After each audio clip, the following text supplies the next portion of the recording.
This is all wrong. I shouldn't be up here. I should be back in school on the other side of the ocean. Yet you all come to us young people for hope. How dare you! Boring. Boring. Boring. Okay, you gotta do it. Don't tell us what we're gonna feel. We're trying to solve a problem. Don't tell us what we're gonna feel. I'm not telling you. Because you're in no position to dictate that. That's exactly what you're doing. You're in no position to dictate what we're gonna feel.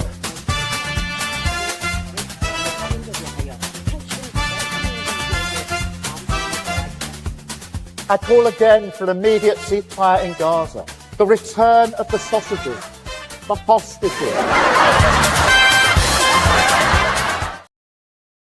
Hello, hello, hello. Lembit Öpik here on Lembit Öpik Live on Unprecedented TV. Before I go any further, please subscribe. Go to YouTube, Unprecedented TV. If you can't find it, just put my name in as well. Lembit, Lembit. The more of you subscribe, the more we can do with the station. Well, thank you very much for all of those who have subscribed. It's free for now, and hopefully we'll continue that way for a long time. And we're putting together an arts and culture channel to go with the news and views channel. More of that shortly. And don't forget, we've got Good Morning USA coming up pretty soon, as well as all the regulars, including the wonderful Claire Dyer on Dire Consequences, and Tim Scott Uncancelled with a whole new series. You may have seen his first in the series at the weekend if you're watching this live. Otherwise, do go back to the archive, all on Unprecedented TV on YouTube. Now, you may be watching the news if once again you're watching this live, and the Coalition of the Willing, as it's called. Apparently, this rag bag of countries that think they can help Vladimir Zelensky defeat the might of the Russian army. They've been meeting again. They've been up to their old tricks. But meanwhile, a completely different narrative has been taking place with an American called Witkoff, who represents Donald Trump, talking to Vladimir Putin and his people. Well, it seems that we've got two camps here. We've got Europe, pretty much isolated as far as I can see, and we've got America talking to Russia. Where's Ukraine in all of this? One word: losing. Oh, yes, they haven't done terribly well on the battlefield. And that's tragic because thousands of people are dying every week, most of them Ukrainians, and they're losing land at the same time. So what's going on? Is it the case that America is freezing Europe out of the negotiations? Should they be frozen out? And what prospects of peace? Well, joining me now is the best political commentator I know on the other side of the pond. It's John Fine. John, good to see you. Or should I have said, here's Johnny. Well, thank you, Lem. It's good to see you too. Glad to be here. How have you been? I've been good. I've been fine. I'm always fine. Yeah, well, you're always fine by definition. Yeah. You're always John Fine. Your name does lend itself to film star prospects in the future.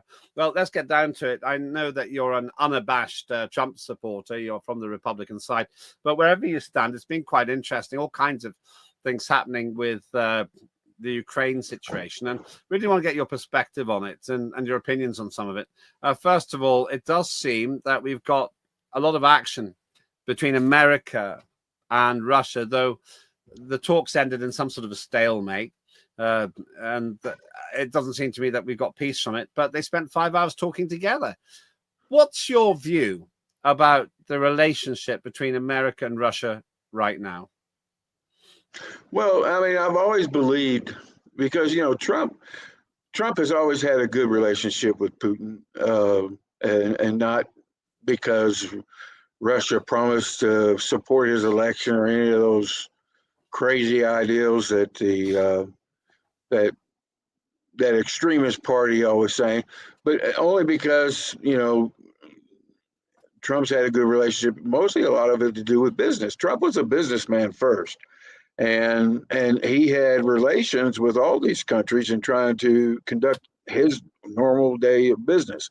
So, and it's a smart business to have good relations with the leaders of those countries, and if you're a good businessman. So, and I think Trump is actually using that relationship that he's had in the past as an advantage now that he's president. And he did a pretty good job with you know, with foreign relations with Russia during his first term. And now he's actually doing worse this time. which is Doing amazing. worse. Why do you think he's Putin, doing worse? yeah, I think he's been. Well, I think it's Putin, and Putin is. I think Putin's got his hardliners on his back, and they're not letting down, and they've got specifics that they must have, and Putin's not going to budge until he gets those specifics. So the key here is for Trump is to find a way to bridge that gap between the specifics that Putin wants and what Lewinsky wants and Ukraine. And honestly, I don't think Ukraine's going to get everything they want. I think it's wound up going to be Russia getting what they want more so, and before this deal is closed. I do think they will close the deal. Don't know when. You did say Lewinsky. Presumably, you don't think that Monica Lewinsky is the president of Ukraine. That was Freudian, all the John. time, and you know I do. So don't make fun of my way I pronounce Zelensky. Yeah, Zelensky. Okay, that's a wonderful Freudian slip there. It's not a name that I care to even want to memorize. Okay, I never liked the man. As far as I'm concerned, he's more like Lewinsky than he is Zelensky. So yeah, that takes us down a dangerous path. I think he spends more time under the desk, just like she did. So what can I say? John, I didn't expect you to say that. I shouldn't have said that. You get away with it. You get away with it. It's subtle enough. But there we go. So right then, you think that Trump had a good relationship with not with Lewinsky, but with Putin, right. And better the first time round. But then they had that meeting. I think this is from actually the Alaska meeting. They seem to be getting on pretty well. Yeah, they get on pretty well, but when it comes to actually dotting their I's and crossing their T's, that's not happening. So, foreign dignitaries, they always like to put on a good show, and the good show is for press. But what really matters is what happens behind closed doors, and those signatures getting put on those documents, and that's what's not happening. So until that happens, this dog and pony show, it's great. Yeah, it looks good, makes some good headlines, but it's not really producing anything. It's not productive. So, and what is productive is when they're actually chiseling out the bare facts of who gets what and what gets what, and in the agreement, and then that agreement gets signed. So yeah, and I think that's when I'll say that there's progress. But like I said, I do believe that Trump will secure this deal. I don't think it's going as well as Trump had planned, and that may have some effect of why he's doing what he's doing, where he's closing out Europe. But I don't think so. From a political scientist perspective, I think Trump is maybe a little isolation where he's trying to assess, and because Trump is very good at assessing, and one of the key factors that any leader learns when they become a leader, a good leader, is to assess the situation. Now, if you got everybody running around with like a chicken with its head cut off, you can't assess the situation. At one point you have to just shut everything down and say, okay, look, everybody, let's sit down and assess. And I think that's what's going on, because it's pretty much what he's been doing here in the United States too. He's been shutting everything down and assessing the situation. And once they get everything assessed, then they can roll out their strategies. And I think it'll all come back once after they figure out what strategy that they want. Okay. So why do you think okay, what's his strategy? Do you know his strategy? Well, I think right now his strategy is just to assess the situation. I mean, because it's crazy right now. Everything is kind of half cocked, half crazy. You got half the European nations sitting there saying, no, you shouldn't do this. Some of them saying yes. You got Lewinsky Zelensky doing his thing. And so, sorry. As opposed to Lewinsky doing that thing. But Bill anyway, Clinton. But you're and you got a lot of Go on. you got a lot of leaders there. I think, especially those two right next to him. I think that they're just along for the ride, and posing for the political points. I don't really think that they draw anything into anything meaningful into it. I haven't really seen anything produced from either one of them. I'm not going to mention their names, but you know them. Yeah, but this is the I really coalition. hadn't seen anything meaningful really come out of it. I just hear them, basically platitudes. It's about anything that comes out of their mouth, and anybody can cater to political platitudes, But this is the coalition of the willing, John. This coalition of the willing, which I haven't had any faith in from the beginning. It's just words. Keir Starmer, in a desperate and failing effort to find international relevance, tried to get all these leaders together, but it doesn't seem to be doing anything. And not least because they've been completely cut out. They're frozen out of the negotiations, in my view at least, by the Americans. Right. I mean, well, your actions speak louder than words. And right now I see a lot of words and no action. So, we need another prime minister like Winston Churchill. Winston Churchill was action and words and action. Actually, he was less words than he was action, but he was a beautiful, believe it or not, he was a great communicator, but he was also action behind the scenes. Even though he didn't get credit for a lot of it, he was behind the scenes trying to get things done. I mean, like sending all them boats over there to save the soldiers. I mean, that was ingenious. That was absolutely ingenious, and it worked. And but there is action. All the British soldiers. So, but that's action.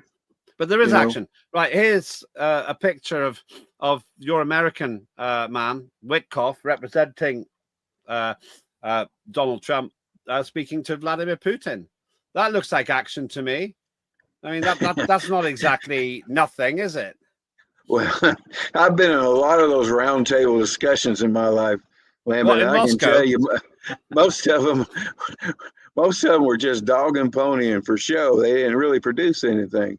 The action is what happens afterwards. Now you will see here in the United States the action. Like the Secretary of War, the Secretary of State, and whatnot. You hear them say things on television, but at the same time, you see them go out amongst the American people, amongst the military, and produce actionable results. Yeah, but they have to talk. They're sitting there in Moscow. There's some top brass from America talking to the top brass in Russia. Now, I actually find that encouraging, John. Well, it is. It is encouraging if on them little pads of paper that they got right there, they actually put some actionable results that can translate into a treaty, or I guess in this case it would be a treaty. So yes, I think it's great that they're talking. I just wish they've been talking for a while. I just wish they'd stop talking and start signing some treaties and get this thing over with, because it's been going on far too long, and too many innocent people over in Ukraine are dying, for nothing. So, and in Russia too. Russia's getting hit by. They've got people getting hit and whatnot. So, and that don't need to happen. I'm not for war in any situation. I've never been a warmonger, and I can't believe that that it's year 2025 and that we still got countries that even think that war is a viable option, because we're supposed to be better than that. Human beings should be better than that, and here we are still got some countries participating in war, and it's just, to me, it just seems it's like they're still in the Stone Age as far as I'm concerned. Well, We'll come back to this in just a minute. You're watching me, Lembit Öpik, here on Unprecedented TV with John Fine over in the United States of America, political commentator, asking if the United States is freezing Europe out of the peace talks in Ukraine. And John, uncharacteristically, I think, is a bit more pessimistic than I would have expected. Witkoff, who's one of the big guys from Washington, representing Donald Trump, has met Vladimir Putin. There were smiles, 5 hours of talks, but apparently they didn't get very far. Anyway, we'll come back to that in a minute. After the break, I want to talk about that coalition of the willing and the very strange Mark Rutte. I think he's a strange fellow. What's going on there? What are they playing at? Well, we'll find out in just a minute. Before then, Tim Scott Uncancelled is alive and well and producing some great shows. Do watch this.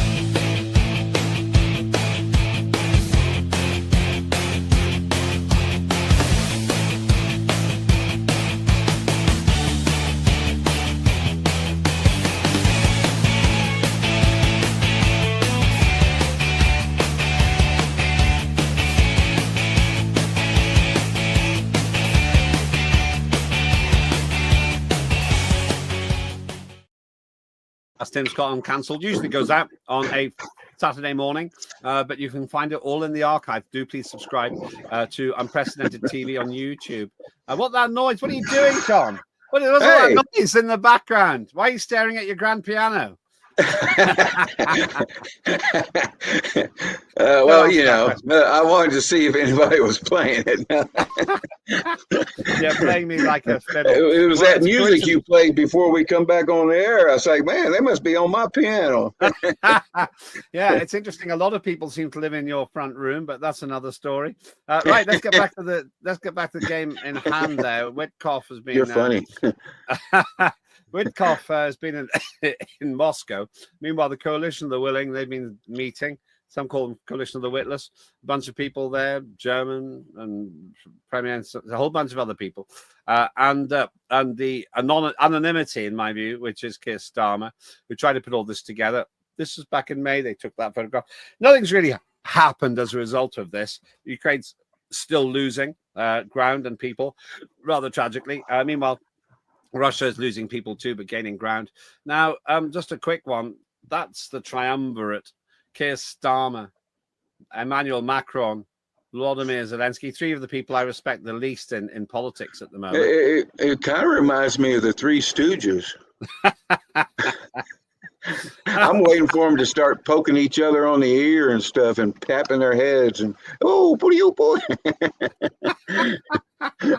Well, I have to say I tend to agree with you. And we saw this strange sort of attempt at popularity, as far as I could see, with Emmanuel Macron, Volodymyr Zelensky, who spends tons of time flying around trying to meet these heads of state. He was recently in Ireland as well. I don't see why. I mean, Emmanuel Macron's desperately unpopular in France, and I'm surprised that Zelensky's popular in Ukraine. I'm not sure what the real popularity ratings are, but he's hanging around with all the people I think are the worst politicians in Europe. Yeah. Yeah, he seems kind of what? He seems kind of what? What are you thinking, John? Show. Yeah, I think it is. I think he's going around just. I mean, I look at him and I see somebody that likes to put on a great show, but doesn't like to produce. And you know, that's something. You know, Trump. You can't say that about Trump. Trump not only puts on a great show, but he'll wind up pissing everybody off at the same time and produce a lot at the same time. So, you know, because you cannot, and Trump say bad press is good press as far as I'm concerned. He don't care. I mean, if you say, well, he shouldn't do this, he'll come down on it. He'll do it 3 times more. That is the iconic. That is the iconic picture when he was shot. That I think is one of the pictures that won him the presidential election, because he was hard as nails. An assassination attempt within 2 centimeters of killing him. It's actually a really good picture you captured there. Yeah, I took it myself actually there, John. Yeah. I mean, because I've seen that picture and other people have posted, but not as good as that one right there. It's a great shot, absolutely iconic. absolutely incredible, really. But anyway, that's Donald Trump. Meanwhile, I don't know if you know a guy called Mark Rutte. He's head of NATO. Very strange character, in my view. He goes around telling people what to think and say, and has all these press conferences and so on. I just don't trust him. He's just really strange kind of fellow, and it's probably going to come up in a minute. And Mark Rutte, he just, I don't know. There's something about him which just isn't right. He doesn't seem to. I don't think he really respects peace. He's always telling everybody to carry on with the war, to do all this stuff, to I don't know, essentially to give them 5% of gross domestic product for war. I think the opposite. This guy Mark Rutte, I don't think he's got any children, so he can't send them to the front line. If people like him had to send their children to the front line, John, I bet you they'd think twice about it. Absolutely. I mean, I'll never agree that war is a viable solution for humankind, especially now as advanced as we've become, and the way our future is advancing. Why are we still messing around with stuff like that? And it doesn't help us as a human species to sit and bicker over land and other stuff and politics and honestly, this political arena that you see today is not. And I'm saying this as a political scientist that have studied the philosophy of political science. This is not the way it was supposed to be. This is not this circus that people call politics today is not how politics was originally designed to be. Originally it was designed to be stewardship and responsibility and things like this and collaboration and response. I already say responsibility, but stuff like these things, and you don't see a lot of that in today's politics. It's like division and hate, and this guy here, he just doesn't come across to me as a heavyweight. Mark Rutte, he always gives me the creeps. There's something about him talking about using lethal force to make everything safer. No, that's an arms race. I think that's terrible. And also that he wants 1/20th, £1 in every 20 spent on war. If we disarmed, we'd be better off. I just have to say, I find his thinking completely upside down. And also, he's overseeing an organization called NATO, which has absolutely continuously tried to expand and encircle Russia. Well, if I was Russia, I'd get fed up with it, especially because of all the broken promises. There's a promise from a guy called James Baker from 1990 who said not one inch to the east for NATO. And now they're trying to get Ukraine to join. Yeah, well, I mean, which is weird because Ukraine has repeatedly said that they wouldn't join. Yeah. And also America made a promise that they would never cross that line. And here we are trying to do just that. Well, I'm not sure if the Trump administration is trying to do that. I think they might probably try to pull that line back. I know the Biden administration definitely was trying to sell that animal, trying to get because we've seen the Secretary of State Hillary Clinton get up there and tell everybody, that yes, we want Ukraine to become a NATO country, but that was wrong. That was wrong, but I can't remember whose presidency it was. I think it might have been Carter or. It was 1990. 1990, James Baker said, not 1 inch to the east. That's an exact quote. And what he meant was NATO would not move 1 inch to the east if Mikhail Gorbachev dismantled the Soviet Union. I met Mikhail Gorbachev, actually. And Baker was under who was Baker under? You're American. You tell me. Who was your president in 1990? Was it Clinton? Was Baker under Clinton? I don't know, man. I'm 62 years old. Do you expect me to remember stuff like that? Oh, well, get my people to look it up. Just in terms of the comment, though, James Baker said it. it was a broken promise, wasn't it? Well, yeah, and I think that's wrong on our part. I think it's wrong for those up in Washington to even consider doing something like this after we gave that promise. And that's one of the biggest arguments that Russia's been uh, pushing, is because y'all made us a promise and we expect you to keep it. So, and I don't blame them. I don't blame them at all. Well, and a lot of people saying, "Oh, it's Putin trying to take over and bring back the USSR." No, it's not. It's trying to uphold a promise that was made years and years ago.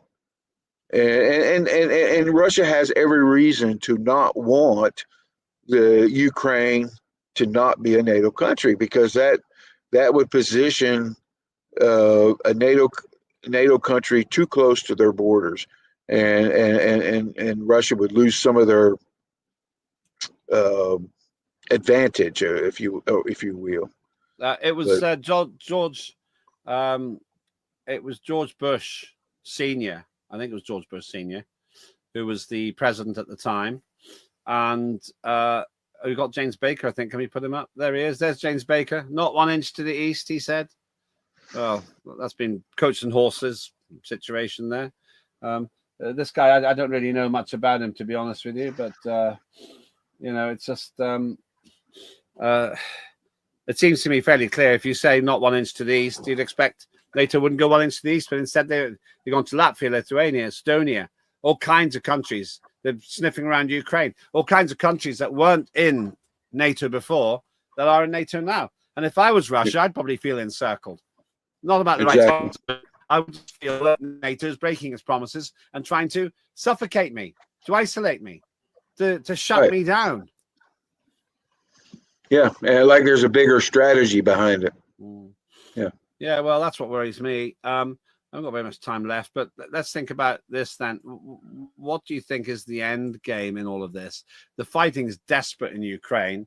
There's all kinds of nasty, horrible violence there, and it's killing mainly combatants. Some civilians get killed. I'm actually surprised by how few civilians get killed, and these are mean pieces of equipment that when they fire off, it's horrendous, really. So what do you think will happen? What do you think the end game will be here? Well, I think it's interesting looking at that gear right there. That a lot of that's American-made kind of products, but the end game is simple. They're either going to run out of people to shoot all these weapons from, because eventually you're going to have to, all the killing going on, and neither side is doing any good. If Russia decided to put the full force of their military on Ukraine, they could probably wipe it out, but Russia would lose a lot of political points globally if they did something like that, and probably get accused of war crimes and what have you. Mm-hmm. But it may come to that. Russia may finally just get totally fed up and just turn Ukraine into a parking lot. But that's a possibility. But honestly, I do believe that Donald Trump's going to pull this one in the bag, and he's going to get Russia and Ukraine to an agreement that they're both going to agree to. I don't think that Ukraine will get as much as what they want, and I think it'll favor Russia more than it'll favor Ukraine in the agreement. And I do believe they will close the deal, and it's a win for everybody if they did close this deal. So. That's what I think. Just the sad thing, of course, is that thousands are dying every week. Warren Thornton, a regular contributor here on Unprecedented TV, estimates that for every one Russian that's killed, 18 Ukrainians are killed. And he thinks, go on. And you said not civilians, but see, the problem with that is that Ukraine currently has sort of like a draft going on. So, and they're just pulling their civilians out of the population and putting them out there on the battlefield, from what I heard. So there is civilians dying. They're soldiers, but they wasn't soldiers like a week ago or whatever. And so, that's like the United States during the Vietnam War. They enacted the draft, and our soldiers were dying by the thousands during that war. And and they were soldiers when they died, but they wasn't soldiers a week before before they left out of there. Yeah, well, we've seen some gruesome videos, mainly on Warren Thornton's show, where people are just walking down the street and being bundled into vans, given 2 weeks training, sent to the front line, and some of them dying 4 hours later. It's terrible. One other area, corruption is rearing its ugly head big time in Ukraine. Ukraine's got a terrible reputation for corruption anyway, but most recently there's this $100 million deal, which seems to have been a corrupt one, from people really close to Volodymyr Zelensky, not near Monica Lewinsky, Volodymyr Zelensky. And it's actually beginning to harm them. First weapons cancellation amid Zelensky corruption saga is one of the titles. The guy on the left, how I had to resign. That was Zelensky's number 2, I think. And time again, you hear these stories that they're actually crooked. And why would we be giving money to such a broken state that then goes on to sell these arms around the world, allegedly? I don't know. I mean, I never agreed with giving aid to Ukraine. I never thought we should have got involved in that in the first place. It didn't become a humanitarian crisis until we got involved, and Europe. So before then, they were actually solving it on their own. And would have solved it on their own if Europe and U.S. had just stayed out of it. But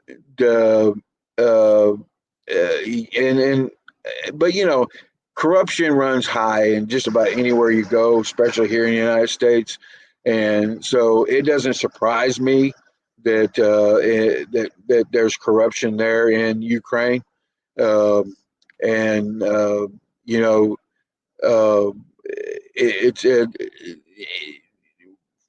Like here in the United States, the Trump administration is coming down hard on corruption, and that's a great thing. And as long as we can have an administration after Trump that continues that process and doesn't allow a corrupt administration to take over, then we can set up, because it's going to take at least 2 full administrations to set that non-corrupt policies into stone where they can't be touched. But you saw this in Mexico. Mexico was big time corrupt at one time, and then the United States come down on them hard because of the corruption, and eventually I'm sure there's still some corruption, but it's not as bad as it used to be. So Venezuela, other countries, you see this, and it just seems to be a thing. You got people of the dark and people of the light. And the people of the light like to do things the right way, and the people of the dark like to do things the bad way. And the bad way, of course, involves corruption. So, it's an ever-going battle. Yeah, I've been pretty sure that Donald Trump doesn't want to give money to people he thinks is crooked, are crooked. No, well, I don't think there's a good relationship between Trump and Zelensky. I think Trump just doesn't rate Zelensky, nor do I. And he's apparently using very strong language and throwing maps on the floor the last time Zelensky was in America. Yeah. I mean, Trump's body language has made it pretty clear he don't respect Zelensky at all. You'll get there in the end. Call yourself a political commentator. You Americans really are isolated. Have you got a passport? Hey, he still reminds me of Lewinsky. I'm sorry. He'll always remind me of her. Very, very strange. Very strange analogy. It says more about you than about them. So finishing off then, John, do you think that Donald Trump, you implied it, but let's get explicit. Do you think Donald Trump will get a peace deal with Russia? Yes, I do. Yes, I do. What about Europe? Do they have any role? I don't think so. I think they're just going to be along for the ride. They're what do they call it? Passengers? They're free riding. Free riding. Okay. Yeah. As for Zelensky, does he have a future once this is over? No, I don't think so. I think Zelensky is. I think he's going to lose his role as the president, and how that happens, I don't know. Personally, I think it'll be some form of. And I don't know if I can say this, but I think it'll be some form of assassination. Really? That's pretty heavy words. I thought he'd Yeah, just I don't think. I he'd think run his away. days are numbered. I think his days are numbered, and especially because he's gonna. I think in this deal, when they do make it, that he's going to lose all ground, and then that's politically that's going to destroy him. So I think Putin's playing the long game. I think Zelensky is playing the short game, and the short game is going to turn out not to be the one to play. So and I think Trump's playing the long game too. So yeah, we'll see what happens. I can tell you, maybe it's not symbolic, but while we've been talking, you've been drifting more and more to one side of the screen. You were in the middle, and now you're one side. I'm sorry. No, it's all right. I'm sorry. Maybe it's a hidden message. My chair's moving on me here. No, I think you're sending a message of some sort to the world. Very, very strange. But thank you so much, John. You've got a podcast starting as well, haven't you? Hopefully, yes. I'm starting the groundwork for trying to start it up, and it's going to be called The Third Horizon. And it's going to be something different. It's not going to be. It's going to have a deeper meaning to it than what people are used to. I think people are really going to enjoy it. Yeah, well, there's a home for you here as well. If you feel it's good enough, or put it out on Unprecedented TV. John, thanks very much. That's John Fine, US political commentator for Unprecedented TV in the United States of America. Let me add a couple of thoughts before we finish. I think that Donald Trump and Vladimir Putin are the only two people in the game. I think Zelensky is irrelevant. He's shown himself to be a war loser. There's no way to turn that around. The Europeans are utterly naive and talk total rubbish. There's no chance of Ukraine gaining all that ground back. This can't be done.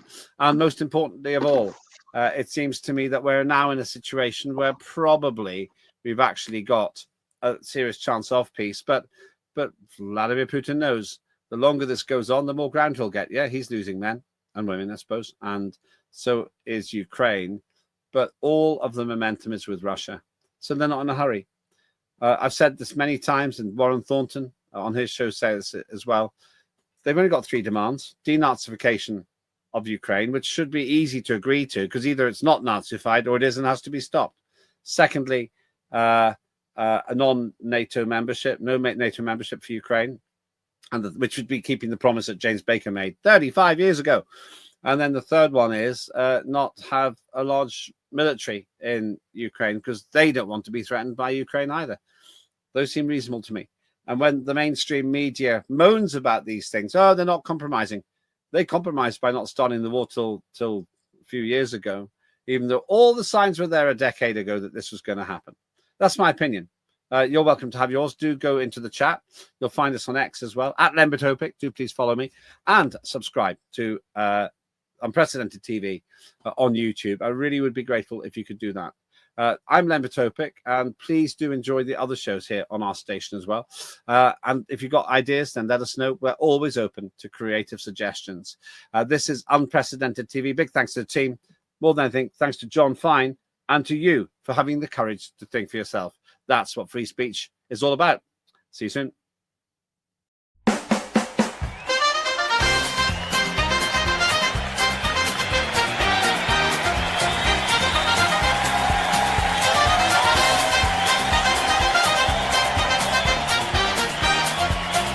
Immediate ceasefire in Gaza. The return of the sausages.